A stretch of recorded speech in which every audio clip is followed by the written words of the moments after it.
Hi, my name is Paul Sargent, and welcome once again to AP Euro Bit by Bit. Now, if you've been watching the series so far, you'll see that we've been focusing on the Renaissance. And I focused really on the intellectual Renaissance, specifically different aspects of humanism, which is really philosophical in nature. Now we move to what people most think about when they think about the Renaissance, and that's art. I love this stuff. So in order to understand Renaissance art, let me take a very quick look at medieval art. This is a good example of a medieval painting. The painting is done on wood, and the painting has no depth. Everything looks kind of flat. The figures are depicted as holy, with holy looks on their faces and not really a whole lot of personality. And if you look at the sizing in the picture, what you'll see is that this is a hierarchical scale, which means that those figures which are most important are large, and those figures which are less important are smaller. The Renaissance is going to change the way painting is conceived, the way art looks, and the way it's used. And the subject matter, this stuff is all religious, all right? So let's take a look at the new procedures in art. During the Renaissance, there were basically four major breakthroughs that you need to know about. Number one is the use of oil on canvas. Now, by mixing the pigment with oils, what it allowed artists to do is to create a greater range of colors. And those colors, because they could be finely changed to something slightly different, they could be mixed, they could add some different complexities to the paintings. They also put this on canvas, which was a lot easier to paint on and supported multiple layers rather than wood, which you saw had been used before. Now, this allowed them to create a three-dimensional look on a two-dimensional canvas. Secondly, during the Renaissance, artists developed the use of perspective. Now, perspective, as we all know, means that things that are farther away look smaller, and things that are closer look larger. Not the hierarchical scaling of the Middle Ages, but this includes a vanishing point, which usually points the eye towards the most important part of the painting. It gives the illusion of depth, and it allows everything to recede into the distance. And as the Renaissance moves on, you see that things in the distance are not only smaller, but slightly blurred. Number three, during the Renaissance, artists used light and shadow to emphasize their paintings. This is a technique that's known as chiaroscuro, and it's an Italian word that means light and dark. And basically, they found out that if you surround the center idea of your painting in darkness and shadow, and then put that centerpiece in a lighter color, then it's really going to look a whole lot more emphasized. It's going to bring it out of the canvas, and it's going to give it a sculpture-like effect. And finally, number four, the pyramidal configuration of figures.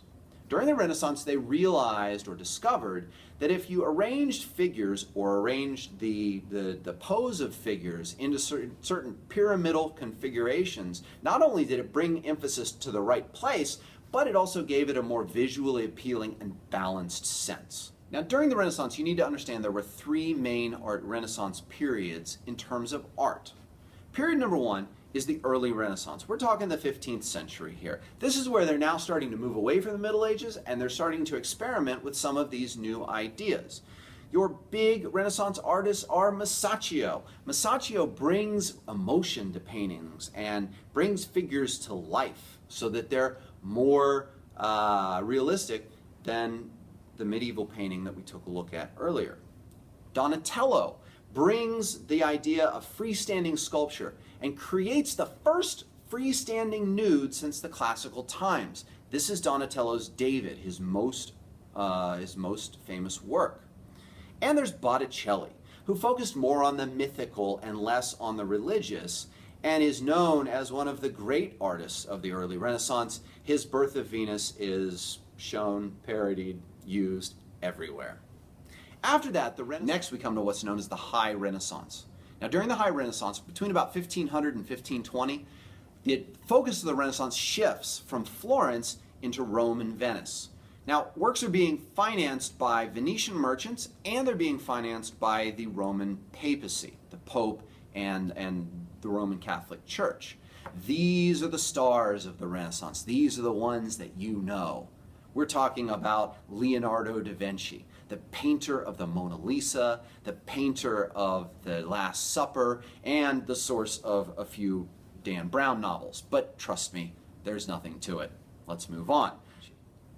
Number 2, Michelangelo. All right, Michelangelo, most known for painting the ceiling of the Sistine Chapel and less known for the back wall of the Sistine Chapel, but also known for his depiction of David, a little bit different than Donatello's, and his creation of, or design of St. Peter's Basilica, the home of the Vatican. This guy was all over the place, and he was good at everything. Raphael, known for his beautiful depictions of the Madonna and Child.